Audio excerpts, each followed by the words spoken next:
হামজা চৌধুরী ফিরেছেন বলে সুনীল ছেত্রী নাকি রিটায়ারমেন্ট থেকে ফিরেছেন ভারত দলে। ভারত নাকি ভয় পেয়েছে। এই কথাগুলো শুনতে বেশ ভালো শোনায়, কিন্তু আসলে কি ঘটনা ঠিক তাই? সুনীল ছেত্রীকে কেন ইন্ডিয়া টিম ফেরালো বাংলাদেশ ম্যাচের আগে, আর হামজা চৌধুরী তার সামনে বাধা হয়ে দাঁড়াতে পারবেন কিনা, এর ওপরেই ম্যাচের ফল কি নির্ভর করছে। দুই লেজেন্ডের গেম বলে বলা হচ্ছে। যদিও সুনীল ছেত্রী বহুদিন ধরে ইন্টারন্যাশনাল ম্যাচ খেলছেন, 95টা গোল তার আছে। হামজা চৌধুরীর ইন্টারন্যাশনাল ডেবিউ হতে যাচ্ছে ইন্ডিয়ার এগেনস্টে।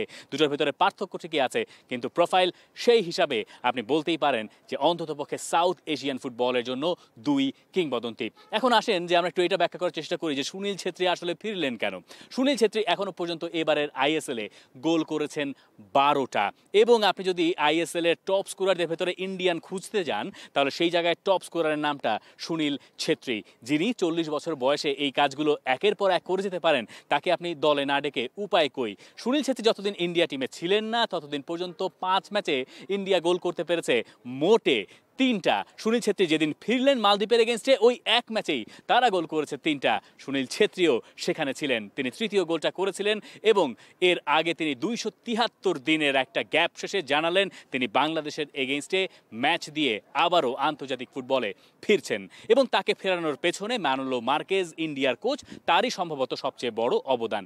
ইন্ডিয়ান ফুটবল লিগ বা আইএসএল, যেটা আসলে ইন্ডিয়ান সুপার লিগ, সেই লিগের হিসাব আর বাংলাদেশ প্রিমিয়ার লিগের হিসাব হয়তো মেলানো যায় না, কিন্তু ফরম্যাট অনেকটা কাছাকাছি কিছু কিছু দিক থেকে। বাংলাদেশে যেমন বেশিরভাগ দলে নাম্বার 9 রোলটায় খেলেন বিদেশি স্ট্রাইকাররা, ইন্ডিয়ার ক্ষেত্রেও ঘটনাটা তাই। কিন্তু একমাত্র সুনীল ছেত্রী, তিনি যখন যে দলে থাকেন সেই দলে আর কোনো বিদেশি স্ট্রাইকারের দরকার হয় না, কারণ তিনি ধারাবাহিকভাবে গোল করে যান। ইনফ্যাক্ট সুনীল ছেত্রী তার ক্যারিয়ারের অন্যতম সেরা গোল স্কোরিংয়ের দিক থেকে মৌসুমটা পার করছিলেন এবারের আইএসএল এ 12টা গোল করে। সেই ছেত্রীকে ফেরানোটা খুব একটা অবাক করা ছিল না। মার্কেজ জানেন বা ইন্ডিয়া জানে তাদের জন্য এশিয়ান কাপে কোয়ালিফাই করাটা প্রয়োজন। তারা ভেবেছিল একবার যদি সুনীল ছেত্রী অবসরে যান, এর পরের সময়টাতে তারা হয়তো নতুন প্লেয়ার বা নতুন স্ট্রাইকার, গোল স্কোরারকে খুঁজে বের করতে পারবে। ফারুক চৌধুরীকে ট্রাই করা হয়েছিল, এবং পরে গিয়ে দেখা গেল সেটা খুব একটা ওয়ার্কআউট করছে না। এবং যেহেতু দুয়ারে এশিয়ান কাপ চলেই এসছে, কোয়ালিফায়ার্স চলেই এসছে, এবং এই গ্রুপ থেকে ইন্ডিয়া যেতে চায় পরের রাউন্ডে, তখন তারা নিয়ে এলো মূলত সুনীল ছেত্রীকে। এটা শুধুমাত্র হামজা চৌধুরীর কারণে নয়, বরং তারা বাংলাদেশ, হংকং, সিঙ্গাপুর কারো সঙ্গে পয়েন্ট লুজ করতে চায় না। এখন আসেন যে সুনীল ছেত্রী কেন বাংলাদেশের এগেন্স্টে বারবার গোল করেন। বাংলাদেশের ফুটবল সমর্থকেরা যারা এতদিন ধরে অনুসরণ করেছেন বাংলাদেশের ফুটবলটা, তারা খুব ভালো মতন জানেন বাংলাদেশের যদি একটা জম থাকে বিশ্ব ফুটবলে, তার নাম সুনীল ছেত্রী। অনেকে আবার এই নিয়ে হাসি তামাশা করার চেষ্টা করেন যে 95টা গোল করেছে, এটা তো দক্ষিণ এশিয়ার হিসাব করছেন। না, এটা ইন্টারন্যাশনাল ফুটবল, এখানে 95 গোল করা চারটিখানি কথা নয়। ইরানের আলী দায়ী যেমন ক্রিস্টিয়ানো রোনালদো, লিওনেল মেসির পরে ঠিক তার স্থান, এইভাবে একইভাবে সুনীল ছেত্রীকেও তাকে তার জায়গাটুকু, প্রাপ্য সম্মানটুকু আপনাকে দিতে হবে।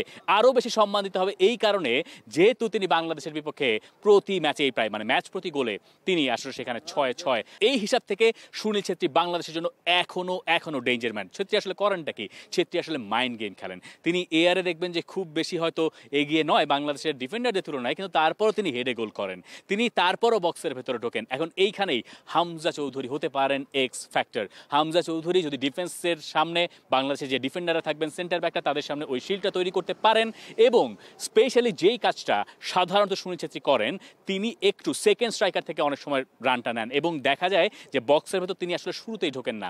আমরা স্ট্রাইকারকে কয়েক ধরনের ভাগে ভাগ করতে পারি। আপনি কাউকে পোচার হিসেবে ভাগ করতে পারেন, কাউকে বল প্লেয়িং সেন্টার ফরওয়ার্ড বলতে পারেন, আপনি কাউকে বলতে পারেন যে খেলা কানেক্ট করে, যে বলটা হোল্ড করে ভালো, এরকম বেশ কিছু জাত উপজাতে আপনি স্ট্রাইকারদের ভাগ করতে পারেন। সুনীল ছেত্রীর ক্ষেত্রে ঘটনাটা যেটা, যে তিনি যেহেতু জানেন তার সীমাবদ্ধতা কোথায়, তিনি তাই তার শক্তি দিয়ে খেলেন। তিনি জানেন তিনি যদি আগে থেকে গিয়ে বক্সে বসে থাকেন তাহলে ডিফেন্ডার তাকে মার্ক করে ফেলবে। তিনি যেটা করেন, তিনি একটু পেছন থেকে, ফাইনাল থার্ড থেকে, সেখান থেকে তিনি রানটা নেন, এবং ওই রানটা ট্র্যাক করতে বাংলাদেশের ডিফেন্ডাররা বহুবার খাবি খেয়েছেন। ইন্ডিভিজুয়াল কোয়ালিটি তো তার আছেই, সেটাও আছে, কিন্তু আমরা হিসাব করছি ট্যাকটিক্যালি।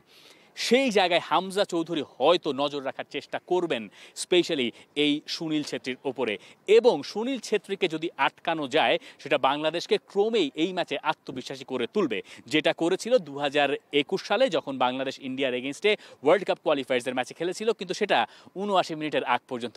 এরপর যখন একবার ছেত্রীর কাছে বাংলাদেশ গোল হজম করে বসলো, এরপরে বাংলাদেশের আত্মবিশ্বাসটা এমনভাবেই গুড়িয়ে গেল যে সুনীল ছেত্রী পরে গিয়ে আরও একটা গোল করলেন।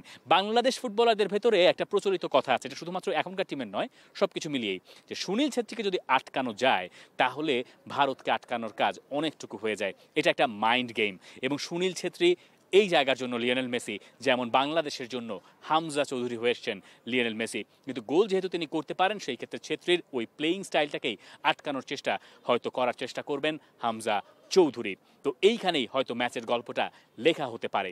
For more updates, subscribe to our YouTube channel and click on the bell icon. Follow us on Facebook and Instagram.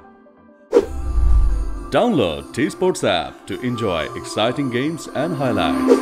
Visit tsports.com.